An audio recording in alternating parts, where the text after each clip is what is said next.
adianta só eu vir e dar as ordens. Hoje a gente tem que mostrar o caminho, tem que mostrar o porquê, o que eu espero, qual que é a expectativa que eu tenho da equipe hoje, né? Para esse mês a gente tem esse desafio e eles precisam saber disso, precisam ter essa clareza, né? Porque daí cada um vai atuar na sua área da melhor forma que for de acordo ali pra gente chegar naquela meta que precisa.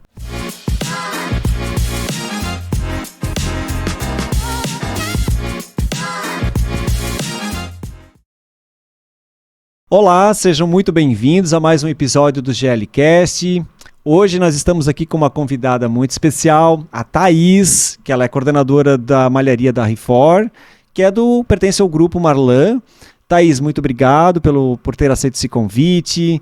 Em meu nome, em nome da GL Têxtil, seja bem-vinda. Vamos ter um bate-papo aqui bem interessante. Fique conosco até o final. Falar sobre o dia a dia da malharia, os desafios, né, de você como coordenadora. Como é que funciona uma malharia por dentro? Então, bem-vinda aí, Thaís. Olá, Vandré. Quero agradecer o convite, agradecer a oportunidade de estar aqui nesse espaço, falando sobre o meu dia a dia, falando um pouco sobre a história da RIFOR.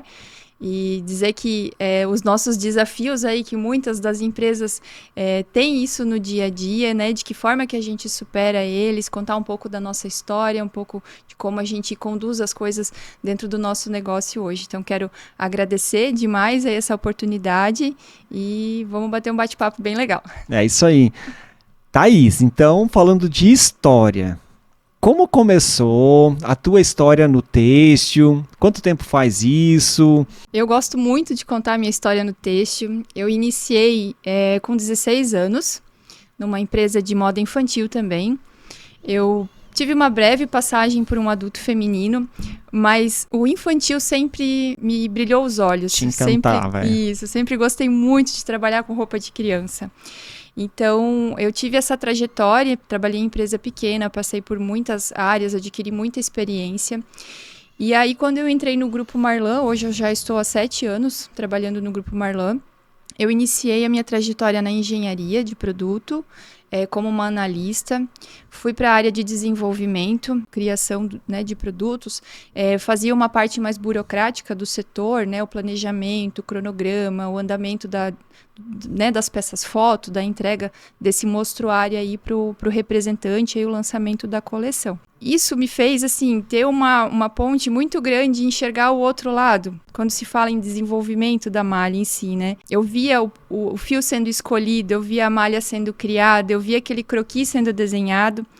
E aí, quando chegava a coleção pronta, no dia do conceito, gravar os estilos, gravar as fotos, e aí tu vê aquelas crianças vestindo a malha que tu escolheu, o fio é muito gratificante, né? A criança, ela é muito sincera, então eu me marca muito assim, a criança vestir a roupinha e falar: mãe, que roupinha confortável, que malinha gostosa, olha o desenho, olha a bolinha, né? Então, quando tu vê isso, tu sente que todo aquele esforço valeu a pena, né? Porque é um processo muito longo, desde lá do início do planejamento. Nossa. Né? Passa da por pesquisa, da ideia, vem desde lá de trás. Conceito ainda, se transformando num produto. E as pessoas comentando sobre esse produto, muito bacana, né? Então, tu tá nessas duas posições, assim, tu vivenciar aquilo é o que move, assim, é o que dá paixão no que a gente faz, né? É ali que a gente sente que realmente valeu a pena todo o esforço e que a gente encontra motivos. Não, eu vou escolher esse fio porque eu sei que esse fio aqui vai ser confortável, vai se adaptar bem aí para a produção de uma malha aí que venha atender público infantil também, né? E continuando aí sobre a minha história dentro da Marlan, dentro do grupo, né? Então, já há 2 anos eu estou à frente da RIFOR. Então, eu assumi a malharia em finalzinho de 2023. Fui para a malharia com o intuito de profissionalizar também a gestão desse negócio, de organizar a parte de processos, procedimentos e também de alavancar os resultados da organização em si, né? Então, esses foram alguns dos meus desafios. E aí, hoje, não só olhando para a gestão de pessoas, para despesas, né? Então, a gente não olha só a RIFOR como um setor, como uma malharia. A gente olha ela como uma unidade de negócios. Né? Isso tem feito toda a diferença, porque a gente tem uma grande estrutura. Hoje, a gente está com 20 teares trabalhando, então 3 turnos rodando, então tem que ter um bom proveito, tem que tirar um bom resultado de toda essa estrutura que se tem, né? Então hoje a minha atuação é muito mais voltada na gestão, desde o controle do orçamento, elaboração do orçamento, elaboração das receitas, olhar para as margens das negociações, cuidar do custo, né? Como que está sendo o custo efetivo da produção, né? Ter esse olhar da longevidade do negócio, de olhar onde que a gente pode investir, o que precisa ser feito para que a gente sustente esse negócio aí por mais longos anos aí que a gente espera, né? Então, essa atuação que eu venho fazendo frente à ReFor, né? Tratar ela como um negócio, tratar ela mais independente, trazer resultado, né? Isso tem sido o foco aí na frente da malharia. Legal, então só por essa tua fala a gente já percebeu que tem um rio ou um oceano, né, de desafios, porque são muitos detalhes, né, e esses detalhes não estão na mão de uma única pessoa, isso passa por muitas mãos. Então, são decisões, né, de muitas pessoas, mas que você está à frente de um negócio, que é a ReFor. Olhando para esse negócio e para esses desafios, acredito que você enxergou ali muitas oportunidades. E essas oportunidades, elas aparecem, mas elas precisam apresentar resultados, como você mesmo colocou. Né? Porque o negócio ele se faz assim. Para esse resultado chegar, né, de uma forma satisfatória, você tem muitos fatores que impactam nesse resultado. Um deles, que é uma dúvida minha e do nosso público, como hoje vocês têm diversos clientes, né, porque a ReFor ela presta serviço de facção ou de fabricação de malha para outras empresas, né, para os clientes de vocês. Então, vocês têm uma diversidade de produtos considerável dentro desses 20 teares. Quando essa demanda chega, né, desses teus X clientes, como é que você programa essa tua malharia baseada que você não tem um tipo de máquina para cada produto que o teu cliente quer. Então, você tem um número e especificações limitadas de máquinas e que muitas vezes também não dá para atender tudo, porque a máquina, ela mecanicamente, ela tem os seus limites. Como você faz o planejamento dessa demanda dos teus clientes? Como é que você distribui isso nas 20 máquinas, durante os dias da semana, do mês? Porque a conta tem que fechar, né? Então, até para explicar um pouco sobre a atuação da ReFor, né? O foco da ReFor é prestação de serviços, né? Então, o cliente, ele nos envia o fio, e a ReFor tem a missão aí de entregar uma malha produzida, né, já pronta para ir para a tinturaria, com garantia de que foi produzida da forma correta, foi produzida com qualidade, seguiu todo um processo rigoroso, porque a ReFor, ela é uma extensão do meu cliente. Então, todo aquele padrão de qualidade que o cliente tem dentro, eu preciso também conseguir replicar isso dentro da minha tecelagem como uma prestadora de serviço, né? Então, de que forma que faz isso? Qual que é a fórmula mágica para fazer tudo acontecer, né? Então, a gente tem muitos rituais de olhar para procedimento, checklist. Então, é uma cultura, assim, é uma forma muito disciplinada e organizada de trabalhar. Então, a gente tem que ter esses métodos para que garantam que a gente consiga fazer essa produção, garanta que a gente não tenha erros durante a produção, né? Então, de que forma que funciona, né? O cliente envia o fio até nós fizemos uma inspeção.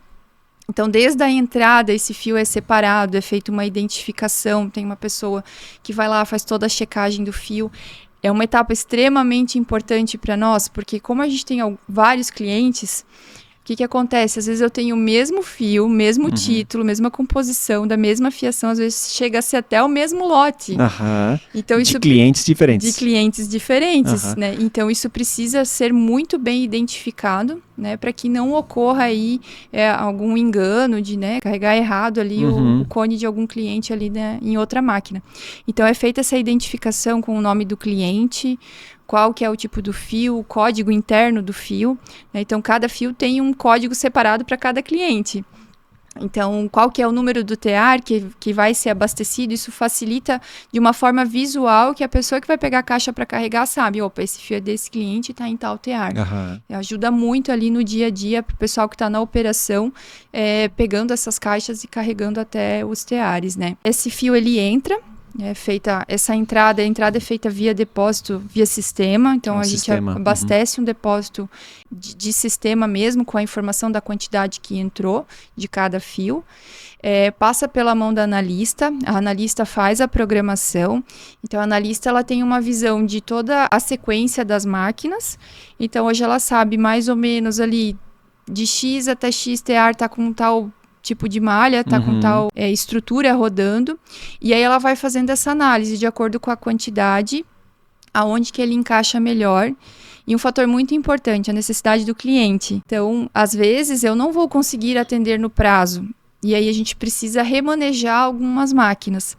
Então, é um quebra-cabeça, assim, diariamente, e é todo dia revisando, né, porque a gente tem que cuidar para não fazer trocas desnecessárias, que vão impactar aí a gente ter uma baixa eficiência, tear parado sem necessidade, né? Então tem que ser feito um estudo muito detalhado de o que eu vou trocar, o que eu vou colocar na frente, para que isso flua bem dentro da malharia, né? Tem um fator muito importante que é o feeling da equipe. Não adianta só programar, então às vezes a gente precisa escutar o líder, precisa escutar o mecânico, porque ele sabe muito bem aonde vai rodar tal malha, roda eles melhor. Eles conhecem. Exato. Porque isso, desculpa te cortar, Thaís, mas eu escuto muito isso, assim. Posso ter 2, 3, 10 máquinas exatamente iguais, compraram no mesmo momento, todas novas, mas passa-se um tempo, cada uma tem o seu detalhezinho, aqui roda melhor com elastano, aqui se precisar um ponto mais fechado é melhor. Elas têm isso também, né? Isso, é bem isso, assim, é um refinamento para o que tem dentro da nossa malharia, né? Então, tem essa parte da analista fazer análise, passa por uma análise do mecânico também, então o mecânico olha a ficha técnica do cliente, e aí tem que ter uma ficha técnica interna, né? E aí tem que ter ficha técnica de cada tear. Então, acontece isso, às vezes eu tenho uma malha que tem uma regulagem nessa máquina, tem que ter uma outra na outra máquina, porque senão o resultado não vai ficar o mesmo. Então, a gente precisa traduzir isso para nossa realidade. É muito minucioso, é muito detalhe, e a equipe tem que ter esse cuidado, né? De se antecipar aí com essas questões para garantir que a gente não venha a ter nenhum problema aí com a malha ser produzida. Então, aí o nosso processo faz essa programação. Quando precisa ajustar, eu tento manter, assim, sempre uma relação muito transparente com o cliente. O nosso PCP meio que está lado a lado do PCP do cliente, já, né? O pessoal está sempre muito junto, conversando, né? Entendendo o que precisa atender primeiro, né? Às vezes a gente reorganiza a fila de máquina, porque o cliente, né, tá com uma urgência ali de algum determinado artigo, o outro que está na sequência não é tão urgente, a gente remaneja, né? Então, acontece. Às vezes eu estou com uma produção de um outro cliente mais adiantado, eu sei que eu já entreguei boa parte da necessidade para ele, às vezes estou fazendo Kanban, e não custa nada, assim, ter essa boa relação com o cliente. Às vezes eu ligo, né, pergunto para o meu cliente, olha, já produzimos tanto, já te atendi para essa semana, até semana que vem tu tá abastecido, se eu der uma paradinha essa semana, vai te atrapalhar? Não, Thaís, pode fazer, já me ajudou aqui, já consigo organizar com o que eu tenho dentro de casa. E aí eu consigo encaixar do outro cliente. Tem muito essa nossa relação aí de conversar com o cliente, entender o que ajuda ele hoje, o que eu posso ajudar ele depois, né? Então, às vezes a gente faz essas trocas sempre visando a entrega, né? Manter a pontualidade, manter o prazo combinado. Isso demanda realmente esse olhar atento, mas um olhar para o cliente, né? Isso. E lógico que tem as condições internas, que aí sim, com essa boa relação, essa transparência e apresentando muitas vezes questões técnicas, o teu cliente entende, é saudável para todo mundo, é bom para o negócio e isso é legal. E agora deixa eu te perguntar uma outra coisa. Dentro dessa linha, né, de roda isso, roda aquilo, tais produtos, tem condições que às vezes o teu cliente pede, olha, essa malha tem que rodar, vamos lá, a 35 RPM. Ele já vem com uma ficha pronta, né, que foi dimensionado, que rodou em algum lugar, mas agora vai rodar na REFOR, e lá roda com 35 e aqui vai ter que rodar com 35 também. Ou aquele ponto muito fechado, aquele fio mais difícil de trabalhar, ou uma tensão de fio, enfim, uma questão técnica, às vezes até da própria estrutura de malha. Existem essas limitações que a REFOR também impõe, ou algumas questões básicas. Não, isso aqui a gente não abre mão, porque eu também tenho que olhar, lógico, para a minha produção, para a minha eficiência, mas eu também tenho que cuidar do meu equipamento. Às vezes, uma regulagem, alguma estrutura, alguns padrões mais severos acabam... A conta vem um pouquinho mais lá na frente, né? Porque não é imediato, você está desgastando a tua máquina e às vezes roda com uma qualidade que não é o padrão, assim, então, né, muita não conformidade. Isso provavelmente também são situações que vocês passam lá. Acontece isso? Acontece, e também, assim, é o nosso desejo que a gente produza mais, né? Então, nós somos prestadores de serviço, quanto mais eu produzir, melhor. Só que tem o outro lado da moeda que a gente precisa muito cuidar, né? Então, eu tô com o fio do meu cliente, então eu preciso cuidar da produção que eu vou entregar para ele. Então, a velocidade é um fator que tu tem que ter um certo cuidado, pode ocasionar outros problemas, né? Então, o primeiro deles é a qualidade da malha, né? É o primeiro ponto que a gente olha. Segundo, todo o desgaste da máquina, né? Então, a gente vai ter depois... problema que logo chega, né? Então, logo chega um desgaste antecipado, chega uma troca de agulha antecipada. Tudo isso é complicado. Então, a gente tem que saber como que tá dentro de casa, né? Como que é a nossa realidade, como que tá o nosso maquinário, até onde a gente pode ir. Às vezes acontece, a gente vai lá, aumenta a RPM, precisa tirar mais eficiência, precisa tirar mais volume, mas dentro de um certo limite. Porque daí você vai acompanhando. Colocou, sei lá, aquele 1, 2, 3 RPMs a mais, e você vai acompanhando o comportamento da malha, se isso está trazendo algum defeito, um furo, qualquer coisa que possa estar prejudicando a qualidade da malha. E também não adianta, né? Ficar produzindo segunda qualidade, né? Malhas com defeitos, é melhor não produzir, né? Exato, né? A qualidade, eu sempre digo, a qualidade é a gente que faz, né? Produz com qualidade que não se tem segunda qualidade, é mais ou menos isso, né? Então, ali tem que ter todo esse cuidado, né? O cuidado desde o mecânico, o cuidado do tecelão. Então, a gente tem que ter esse olhar de aonde dá para usar, onde dá para passar do ponto e aonde não. Aqui precisamos recuar porque não é a hora de testar isso nessa ocasião, né? Então tem que ir com cuidado mesmo. E vocês têm um volume mínimo, assim, nossa, gente, 200 quilos não vai dar. Considerando assim, muitas vezes acontece um desenvolvimento, um produto novo, que talvez aconteça dentro da REFOR também. Né? Olha, a gente está criando um novo produto, uma nova malha, e eu não vou fazer 5.000 quilos de algo que eu ainda estou testando. Então, 200 quilos, 300 quilos, 100 quilos, muitas vezes, é só para um teste, para ver como que ela vai ficar. Isso é uma exceção. Mas fora essa exceção, agora é produção, né? Algo que já está pronto e eu quero continuar a minha produção. Então, posso botar ali de 200 em 200 quilos? Não. Porque entra uma outra situação que você comentou antes, que são as trocas, né? Isso. Então, quando você dá um volume para um determinado artigo, a mesma malha, você acelera o processo, você aumenta a tua produtividade e isso impacta, com certeza, em custo também. Exato. Você negocia volume, né? Agora, de 200 em 200 quilos... Como é que é isso? Então, tem que avaliar bem, né? Porque a conta tem que se pagar. Então, quando a gente tem um volume pequeno, a gente tem X horas paradas para o artigo entrar, né? Fazer a troca, fazer o setup, a regulagem. E depois tem mais essas X horas para voltar para outra malha que for rodar na sequência dela. Né? Então, esse setup de entrada e de saída de material, ele tem que pagar o volume da produção, né? Então, o que acontece? Se eu for repassar isso tudo para o meu cliente, fica inviável, né? Muitas vezes você tem mais horas de setup. E isso mais horas de... Gente, o setup não é de 5 minutos, 10 minutos. Longe disso, assim. Às vezes são horas de trabalho para colocar um determinado artigo para rodar, uma malha para rodar. Isso, né? Então, tem muito essa gestão, assim, hoje o que mais faz a diferença é essa proximidade, esse contato com o cliente. Então, eu sei que tem cliente ali que está desenvolvendo malha, então a gente tenta aproveitar a estrutura de algum tear. Então, clientes às vezes me falam, Thaís, está rodando algum suedine, está rodando alguma estrutura assim. Fala, ó, eu tô com máquina assim, tal dia vai ter uma troca. Então, posso fazer esse desenvolvimento nesse meio tempo. Então, a gente tenta fazer essas jogadas para dar certo, para atender o cliente também. Coincidir com uma manutenção preventiva, muitas vezes, já que vai abrir a máquina inteira, já aproveita para a gente tenta aí, né, como uma parceria mesmo, fazer essa mão de ajudar o cliente a desenvolver a malha aí nesse meio tempo. Tem situações que, por exemplo, a gente tem malhas que às vezes levam de 11 a 12 horas de setup.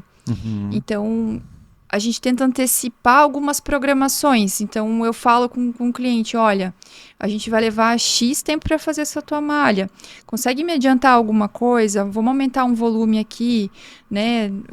Tá lançando um mostruário, consegue puxar alguma coisa da tua outra coleção? E a gente vai tentando ajustar isso para que se tenha uma redução desse tempo.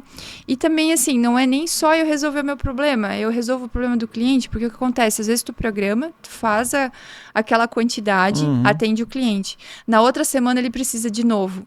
E aí eu não consigo, o tempo de eu voltar essa fila naquele artigo de novo, às vezes já vai demorar mais uma semana, 2, e eu não vou conseguir atender ele. Então, é melhor ter essa conversa de explicar, ó, se eu fizer 200 quilos a mais agora, eu te atendo rápido, do que eu fazer 200 quilos depois lá no final da fila, né? Sim. Então tem que ter esses combinados aí para que a gente consiga deixar o prazo de entrega bom para todo mundo e também evitar o tempo de máquina parada, né? Que máquina parada é ruim tanto para mim quanto para o cliente, que eu também não estou nem entregando a malha para ele, né? Exato. E algum fio específico, de repente, que vocês hoje não atendem? A parte, por exemplo, de sintéticos? Como é que é para vocês? Hoje a nossa malharia ela roda com 70% em algodão, né? Então, o trabalhar com sintético, a gente administra muito bem, né? Então, a gente tem que ter um isolamento maior desse tear que vai trabalhar ali com o sintético. É um cuidado diferente aí que a gente tem que ter. A gente roda alguma coisa em poliéster e fios PA. Alguma coisa em viscose eu consigo rodar também lá dentro da fábrica. Poliamida a gente não produz até o momento, né? Não trabalha com ela.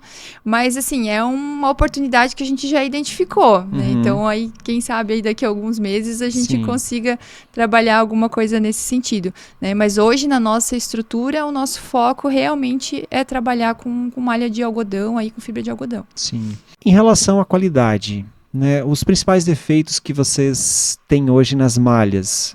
O furo eu sei que é um já tradicional, mas tem algum defeito que tem hoje percebido assim, poxa, é um defeito que ao longo desses anos a gente percebeu que ele está nos incomodando bastante. A gente percebe, né, que cada vez mais malhas com elastano, então elastano veio, não vai sair da nossa vida tão cedo, né? Porque ele realmente traz, né, vários atributos à malha. Mas defeitos com elastano, outros tipos de defeitos, a qualidade hoje do fio, você tem percebido que tem encontrado ali um desafio maior para manter esses padrões de qualidade? Como é que está a questão da qualidade para vocês? A questão da qualidade, são feitas várias ações para que a gente consiga ter um nível estável, um nível adequado de qualidade para se trabalhar, né?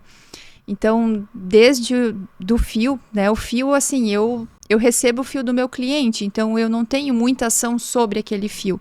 Mas o que eu consigo fazer primeiro eu fico tranquila, porque eu sei que a maioria dos nossos clientes tem um processo de homologação de compra de fio bem rigoroso, né? Então a Rifor trabalha hoje com algumas confecções e malharias que vendem malha em rolo, então todas elas têm um processo bem criterioso. Eu sei que é feito teste, eu sei que passa por um laboratório, né, para fazer a inspeção desse fio e fica homologada aí a compra dele. Mas aí tem um ponto que é variação de lote. Então, quando chega para mim, a gente precisa acompanhar também, porque por mais que o fio esteja aprovado, às vezes pode ter algum problema ali naquele fio, né? Sim. Algum problema ali de produção e alguma coisa ali que vai impactar depois no tear. Então, a equipe preparada para acompanhar esse fio, olhar essa malha sendo tecida, revisar ela, ver de que forma que está impactando no tear, de que forma que está impactando na malha já tecida, para identificar esses problemas, né? É muito treinamento, né? Treinamento com os tecelões. Então, muito assim, ajustar o olhar deles para identificar esses problemas, né? E identificar o problema, né, depois que ele aconteceu, mas o mais importante é antes dele acontecer, sim, né? Prevenir, né? Isso, o prevenir. Então, a gente vem atuando muito em cima dessas ações. Então, a gente faz algumas auditorias de limpeza dentro dos, né, nos teares. Né? Isso são ações assim que têm nos ajudado muito a estar no dia a dia junto com os tecelões, acompanhando, verificando como ele está fazendo a limpeza na troca de turno, como que ele está entregando para o turno seguinte, identificar se ele está seguindo esse checklist, esse roteiro dessa limpeza da máquina, né?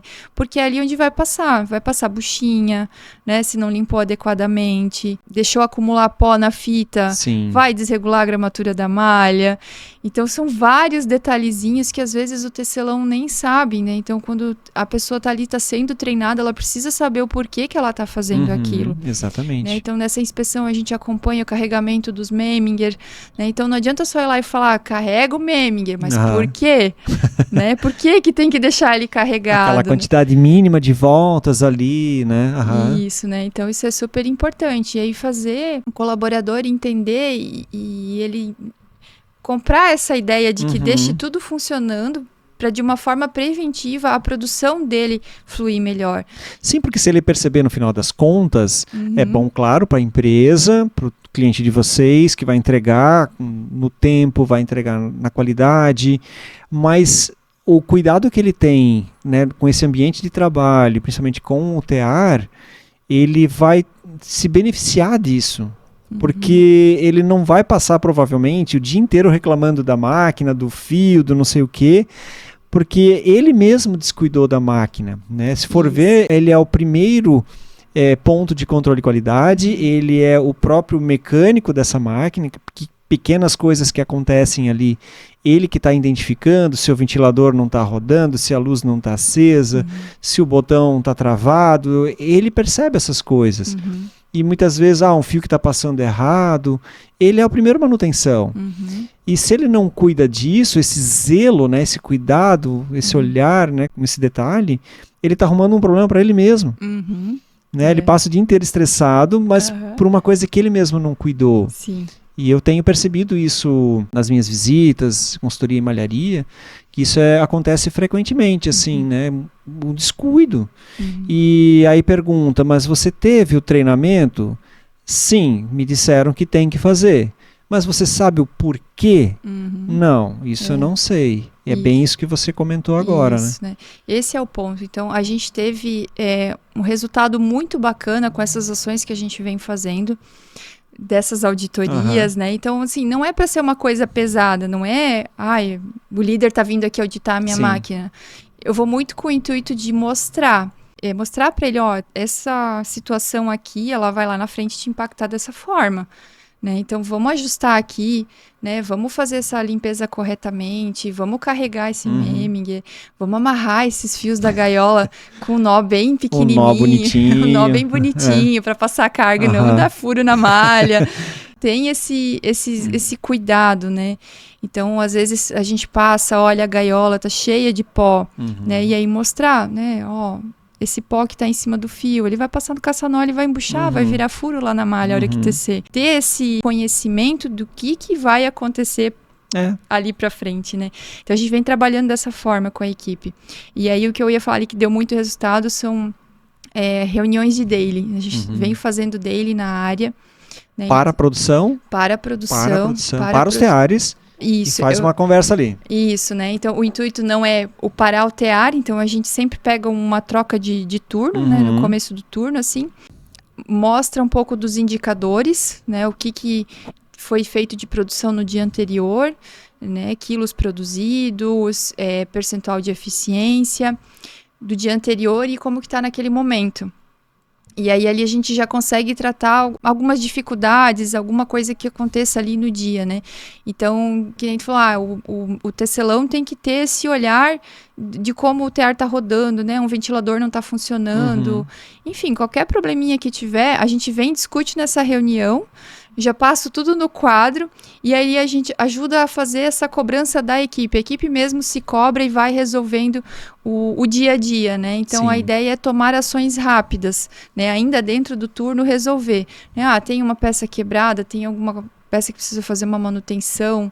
Enfim, vai e ataca aquele problema para resolver o dia, né? E isso tem ajudado muito a equipe a desenvolver, assim, essa questão de senso de cuidado, senso de urgência, né? De olhar com esse olhar mesmo, né? E quando vem os resultados, assim, de... Poxa, gente, olha quanto melhoramos. E aí eles se sentem pertencentes, né? Sim. Desse resultado, né? Que Sim. eles também conseguiram contribuir. Nossa, é muito bom, né? E aí eles começam a entender, né? Tu começa a mostrar, né, o porquê, né? Então, a gestão, assim, não adianta só eu vir e dar as ordens, né? Só cobrar, então, cobrar. Hoje a gente tem que mostrar o caminho, tem que mostrar o porquê, o que eu espero, qual que é a expectativa que eu tenho da equipe hoje, né? Para esse mês a gente tem esse desafio e eles precisam saber disso, precisam ter essa clareza, né? Porque daí cada um vai atuar na sua área da melhor forma que for de acordo ali pra gente chegar naquela meta que precisa. Até porque, falando de mão de obra, falando nesses operadores, gestores, líderes, mecânicos, todo mundo, revisão, qualidade, então todo mundo que está envolvido ali, a coordenadora. Falando em mão de obra, né, principalmente nessa parte mais operacional, vocês têm encontrado provavelmente alguns desafios, né? Me parece que está um pouco dificultoso encontrar. E esse trabalho, então, que vocês vêm fazendo acaba ajudando a reter, pelo menos, os que já estão ali, né? Que se sintam bem ali, acolhidos e treinados, capacitados, trazendo resultado e que eles gostam de trabalhar nesse ambiente. Então isso já ajuda, mas provavelmente ainda vocês têm alguma dificuldade em conseguir mão de obra. Como é que tá isso para vocês? Sim, é o que a gente escuta em todas as malharias, é verdade. né? E nem só no ramo têxtil, né? E nas outras áreas geral. também, né? Em geral. Então na Rifor não é diferente, né? A gente sente essa dificuldade também. E a gente tem tomado algumas ações para que contribuíssem reduzir, né, um pouco aí e que a gente consiga superar melhor essa dificuldade. Então, o básico, né, desde do mais simples, que é aonde eu anuncio a minha vaga, né, então mudar um pouco as estratégias, né, eu sempre anunciei a minha vaga de tal forma, vamos mudar, vamos fazer em outro canal, vamos tentar jogar em outra área esses anúncios, vamos tentar captar diferente, para melhorar a atração, né? Para que venham mais currículos, que a gente consiga selecionar melhor aí esses candidatos, né? Então, aí tem um bloco inicial. Segundo ponto é conseguir fazer uma boa seleção, trazer esse pessoal, né, para dentro da empresa num período de experiência, né, que tu vai fazer ali todo um treinamento. E aqui é onde eu vejo assim que mais tem surtido efeito dentro do Grupo Marlan como um todo, né? O Grupo Marlan ele passou por um processo de desenho da sua cultura organizacional, né? Então nós tivemos um forte trabalho desde o ano passado com a vinda de uma pessoa ali para fazer elevar, né, mostrar como que acontece a cultura. Então eu estou muito tempo na empresa, para mim é muito fácil de sentir isso, né? Então é o nosso jeito de ser, o nosso jeito de fazer, né? Isso vem muito da nossa fundadora, da Marli, né, que ela preza muito por esses pilares, né? Desde a questão da fé, dos valores, do cuidado com as pessoas, do cuidado com, né, o olhar para o cliente, né? Todos esses nossos valores, de que forma que a gente vivencia tudo isso dentro da empresa. E aí, captar essas pessoas, né, desde o início do momento da integração desses colaboradores, né, esse trabalho que foi feito de cultura com os líderes, foi repassado para os colaboradores, e hoje ele é feito com todos esses novos colaboradores que entram na empresa. Então, a própria fundadora faz esse papel, é um rito de cultura nosso, né, de inserir essa pessoa que está entrando nova já nesse contexto, né? E aí que a gente começa a entender de que forma que aquele colaborador tem os valores que casam com os nossos.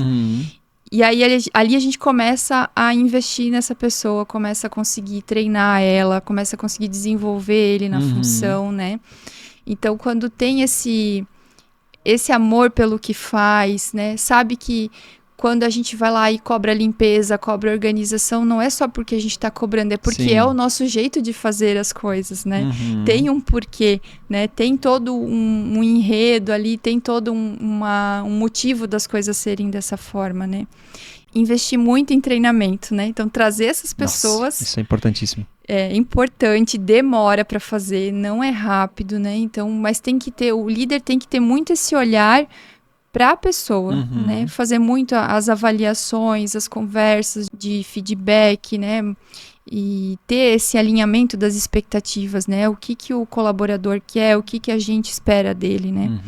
Ali dentro, só para entender um pouquinho desse processo, imagina, chega o Vandré lá na Rifor, nunca trabalhei numa malharia, mas quero um trabalho, né? Estou procurando um trabalho, então vi que tem uma vaga, eu quero entrar aqui, tudo certo.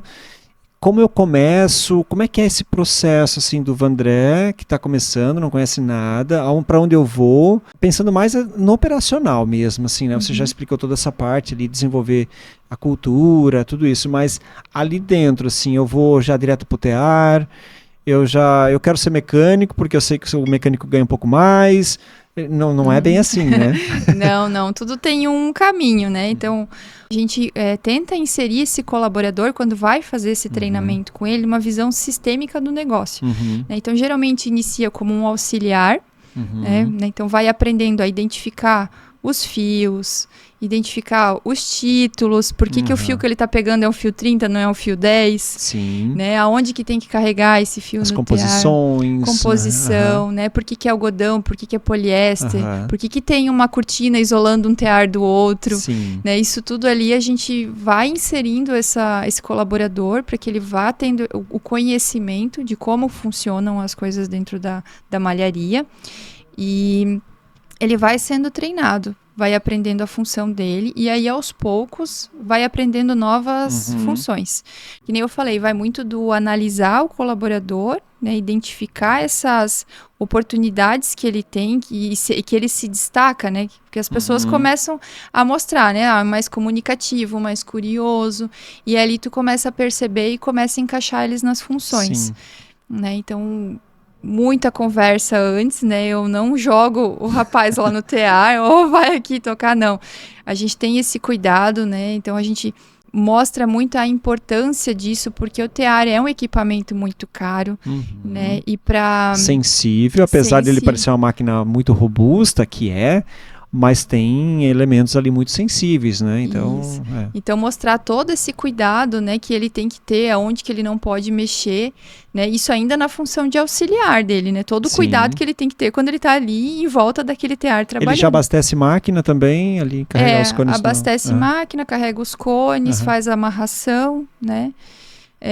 Atualiza a informação no quadro, né? Cada TEAR nosso é identificado com uma placa com o nome do cliente, o fio que está rodando ali naquela máquina, ele vai ali e faz toda essa atualização. Tu tem alguém específico para pegar os fios das caixas e fazer uma preparação para depois abastecer a máquina? A gente divide a equipe para que o trabalho flua melhor, né? Que a gente evite tempo de vai até no estoque e volta, né? Então tem uma pessoa que está o tempo todo abastecendo os teares e carregando as gaiolas, e outra que geralmente está amarrando e aí vem auxiliando aí os tecelões, né? Com algumas outras funções, né? Então, depois, quando o auxiliar começa a ser treinado na função, ele vai aos poucos aprendendo, né? Aprender a limpar, daqui a pouquinho aprender a trocar uma agulha, né? Aprender a inspecionar, identificar os problemas, os defeitos, né? E aí no dia a dia a gente vai treinando esse colaborador para que ele fique preparado, né? Quando tu tens uma ideia de tempo médio, assim, de alguém que chega cru, até disse, não, agora ele pode rodar uma máquina, ele é um tecelão, assim. Sim, vai muito da pessoa, né?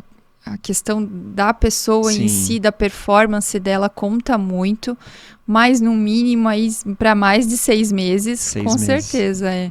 Né? E 6 meses bem investidos em cima daquela pessoa, né? Então, ele ali no TEAR, a pessoa que faz o treinamento junto, né? Para que seja, consiga pegar no dia a dia aí tudo que acontece, que ele precisa estar treinado, precisa estar preparado, né? Porque por mais que tu faça um treinamento, passe muita teoria, passe muito ensinamento, é ali no dia a dia que ele vai se realmente demonstrar se sabe operar ou não, né? Sim. Então, ali no dia a dia é a prova de fogo dele, né? Então, ali que tem que ter o jogo de cintura, tem que saber resolver os problemas, antecipar os problemas, que nem eu falei antes, né? Então, né, a gente fala muito assim, dá um passo para trás, olha para o TEAR, verifica como ele está funcionando, né? São muitos detalhes, então olha um por um, né? Cria um hábito de fazer uma checagem do TEAR. Né? Então isso é super importante aí para contribuir que esse tecelão tenha um bom desempenho dele ali na máquina.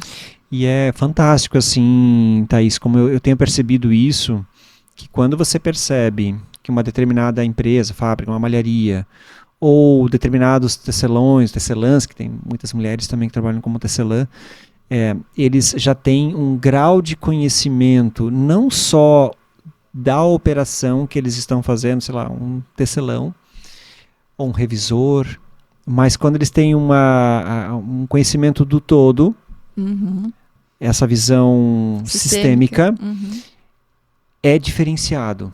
Isso. Porque ele sabe que se ele limpar a rodinha do elastano, o que isso vai, não é só porque vai rodar melhor, que vai dar uma buchinha aqui, mas o impacto dessa buchinha, desse pó que foi ali com o elastano, que pode criar um furo, estragar uma agulha, mas o impacto disso lá na frente, né, que alguém vai ter que tirar esse defeito em algum momento na tinturaria, que é muito difícil, mas depois na confecção ou em casa a gente vai perceber. Né? Então, quando ele tem essa noção sistêmica, ele cuida diferente, assim, ele trabalha diferente. É ali que a gente consegue antecipar, né? Exato. Evita de pegar lá numa peça pronta um furo, né? Então, o ideal é pegar isso tudo antes. E isso é acolher, é treinar, dá trabalho, leva tempo, mas colhe-se isso lá na frente. Também corre o risco, só que eu acho que é melhor correr esse risco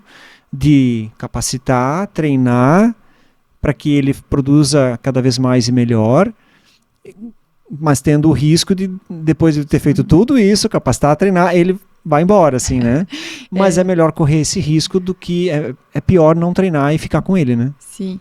Aí entra uma prática muito importante de conhecer o colaborador para que a gente consiga reter ele, né? Sim. Então, é um investimento de tempo, de treinamento, de método, né? Você precisa ter método para treinar o colaborador, né? Então, isso precisa que alguém desenvolva, precisa que alguém sustente esses programas, né? É uma constância minha como gestora, do líder de cada turno, de fazer isso realmente funcionar. E aí, quando isso começa a dar resultado, que nem eu falei, é a questão da cultura, é o nosso ambiente, é o nosso jeito de ser. Então, quando vem aquele colaborador novo, que ele já foi treinado de uma forma em outra empresa... Vem com os vícios, né? Vem com... né? Foi o jeito que ele foi treinado, né? E aí a gente precisa inserir ele nesse nosso jeito de ser. E aí, quando ele olha, poxa, eu tô fazendo dessa forma, mas o meu amigo aqui do lado tá fazendo assim, então... é diferente, não é do jeito que eu tô fazendo. Sim. Então, por mais que tu fale, que tu ensine, o exemplo mostra muita coisa. Né? Então, quando todo o ambiente trabalha dessa forma, trabalha com esse olhar para a qualidade, trabalha com esse cuidado, com esse zelo pela limpeza, né? Que isso a gente tem muito forte, o ambiente se enche dessas boas práticas e aí as coisas começam a funcionar. E aí chega um ponto que eu não preciso mais cobrar, porque a pessoa mesmo entende que tem que ser dessa forma, né? Já vê os outros fazendo assim, né? Então demora, mas a gente chega lá com essa constância e esse acompanhamento. Então, se existe esse desafio da mão de obra, de conseguir, né, mão de obra, ao mesmo tempo tem ações que fazem com que quem pelo menos chegou, né, até a RIFOR, ela fique com vocês, né? Então isso é muito bom. Deixa eu sair um pouquinho dessa parte da mão de obra e eu voltar lá um pouquinho lá na produção. Quando vocês recebem um novo pedido ou chega um novo lote de fio para aquela mesma malha ou é um produto novo, como é que funciona? Vai rodar a primeira peça. Esse início de novo lote, de novo produto, quem é que faz como e quem faz a aprovação, a liberação? De, olha, agora tá ok, pode rodar os 5.000 quilos aí que tá tudo certo. Essa é uma fase muito importante do processo que a gente não pode pular. Então, como que acontece, né? Então, é feita ali a programação pelo analista, o mecânico faz a regulagem. Quando o mecânico faz ali, ele produz uma meia peça, e aí ele faz uma análise de qualidade, né? Identifica se a regulagem está toda conforme, e aí avalia o estado geral da malha, né? A formação das laçadas, vê se está tudo certinho, vê se não tem malha puxada, né? Ali que algum ajuste de tensão não foi feito adequado, que está deformando aquela malha. Um barramentozinho. Barramento, né? Furo, alguma falha de agulha, alguma coisa ali que possa estar... diferente do padrão dessa malha, né? E aí, estando liberado pela nossa equipe, a gente avisa o cliente. Né? Então, tal malha começa a rodar tal dia, né? E aí avisa ele para que se programe e venha fazer essa liberação. O que acontece? Como a gente já tem uma parceria muito boa com os nossos clientes, ali se eu já rodei 1, 2 vezes, eles nem sempre vêm fazer a liberação. Né? Então, sabem que a gente já entendeu o projeto, já sabe fazer a regulagem, já sabe quais são os requisitos de qualidade daquela malha. E aí, não, Thaís, beleza, já fez a regulagem, começa a rodar, eu vou acompanhando daqui. E aí inclui ali na rota de inspeção ali do cliente durante a semana, passa e dá uma olhadinha na malha. Né? Então tem esses dois lados, né? Tem o cliente que a gente já está rodando, né? E libera e continua a produção.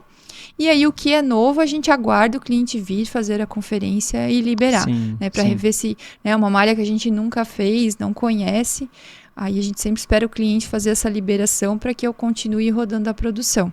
Aí a produção sendo liberada, todo turno é feita a inspeção das peças, né? Então, para que se garanta que tem essa conformidade dessa produção em todos os turnos, né?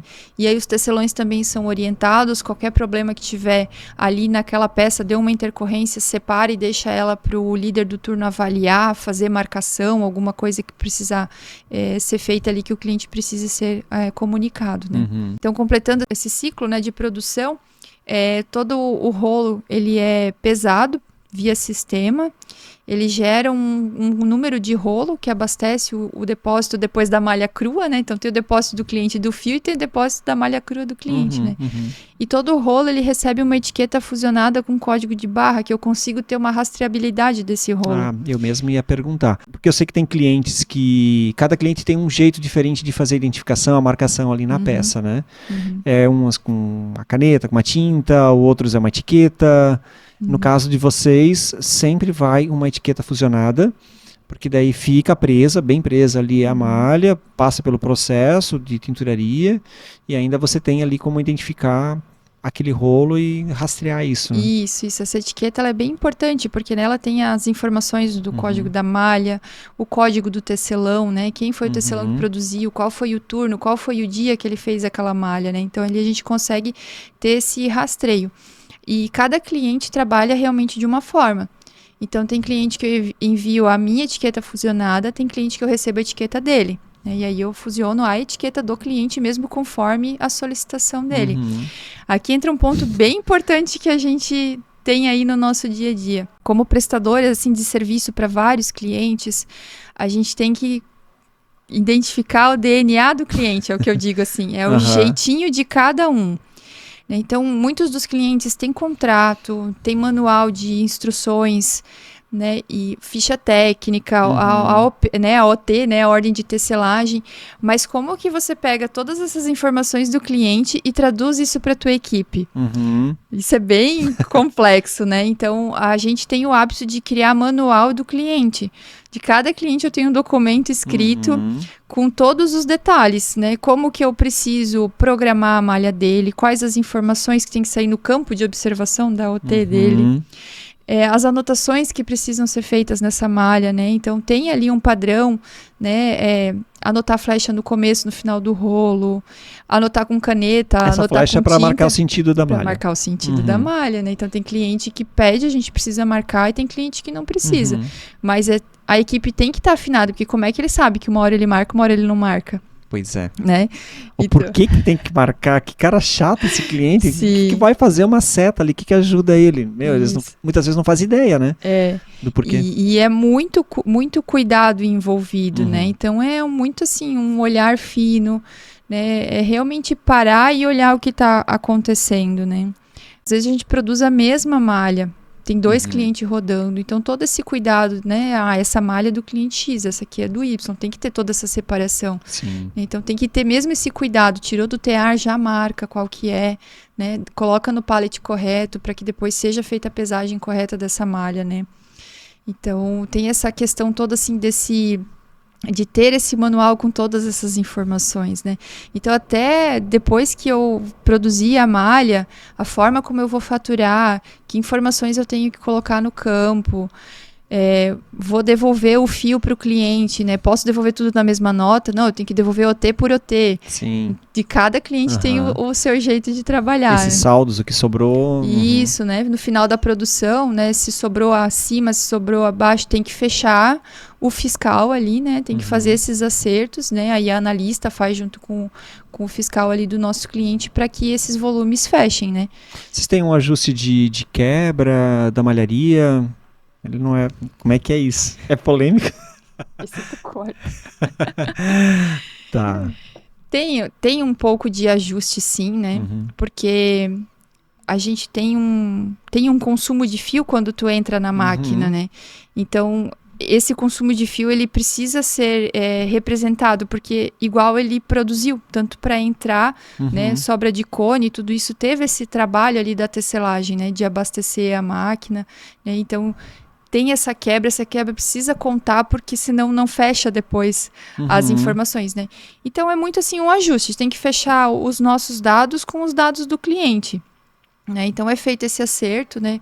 Eu tenho X quilos em aberto, né? E aí é feita essa contagem, né?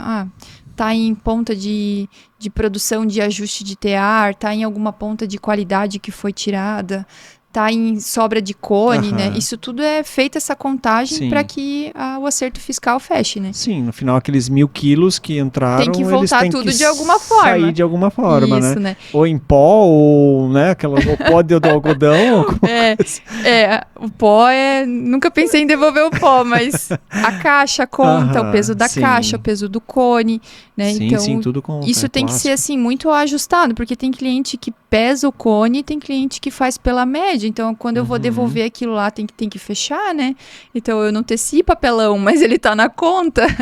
Então, você também tem que ter a garantia de que os 1.000 quilos entraram, né? Chegou os 1.000 quilos, porque às vezes é 970 que veio. E aí, os 30 quilos, né? Dois rolos de malha, quase. Sim, tem essa variação, né? E tem essa variação tanto lá no estoque do meu cliente, quando ele me manda, também vem com essa variação. E fibra natural, né? Absorve umidade, tem 8%, 8%. Então, não tem como. Às vezes o meu cliente contou um peso, chega para mim, vai estar diferente. E na hora que eu for devolver, vai estar diferente de novo, né? Então, tem essas particularidades todas aí, né? Thaís, deixa eu te falar um negócio. Nosso tempo tá esgotando. Passou bem rápido. Poderíamos ficar aqui mais horas conversando. Mas eu queria deixar esse momento aberto para você, Thaís, né? Representando aqui a RIFOR, o Grupo Marlan. Deixar uma mensagem para o nosso público. A gente já teve um bate-papo aqui bem interessante. Mas que você pudesse deixar uma mensagem final, alguma coisa para os clientes de vocês, para quem vocês atendem, para a tua equipe, para o Grupo Marlan, de uma forma geral, assim, para o nosso público da GL. Alguma mensagem especial, alguma coisa que você queira deixar assim para contribuir ainda mais, né? Fique bem à vontade, o espaço é teu. Para finalizar, né, quero agradecer aí a oportunidade de estar aqui para falar da RIFOR, falar um pouco da minha história. E também quero convidar aí quem queira conhecer o nosso espaço, conhecer a RIFOR, né, entender um pouquinho como que funciona o nosso dia a dia, né? De todos esses desafios que eu contei, como que a gente supera eles, né? E aí a gente pode aí ter um bate-papo, fazer uma visita muito legal aí para quem queira abrir parcerias, né? Para quem queira realmente conhecer. Eu, como coordenadora da RIFOR, estou bem disposta a atender quem queira conhecer ali o nosso espaço. Fique à vontade. E, Vandré, agradeço demais a oportunidade de estar aqui contigo. Thaís, a gente que agradece mais uma vez em nome da GL Têxtil. Muito obrigado pelo teu tempo, por essa aula aí, né? Essa coordenadora tão inspiradora, apaixonada pelo que faz. Isso com certeza traz resultados, a equipe sente isso, tenho certeza, e faz com que eles queiram ficar lá na RIFOR, trabalhar e trazer bons resultados. Então, mais uma vez, obrigado. E quem sabe uma próxima oportunidade, porque a gente poderia, como eu falei, ficar falando aqui muito mais tempo. Quem sabe numa próxima oportunidade a gente continua o nosso bate-papo aqui. Legal. Obrigado mesmo pela tua presença. Então finalizamos aqui mais um episódio. Se você gostou, né, compartilhe, mande aí para seus amigos, para sua equipe, a nossa conversa aqui com a Thaís e até um próximo episódio. Obrigado.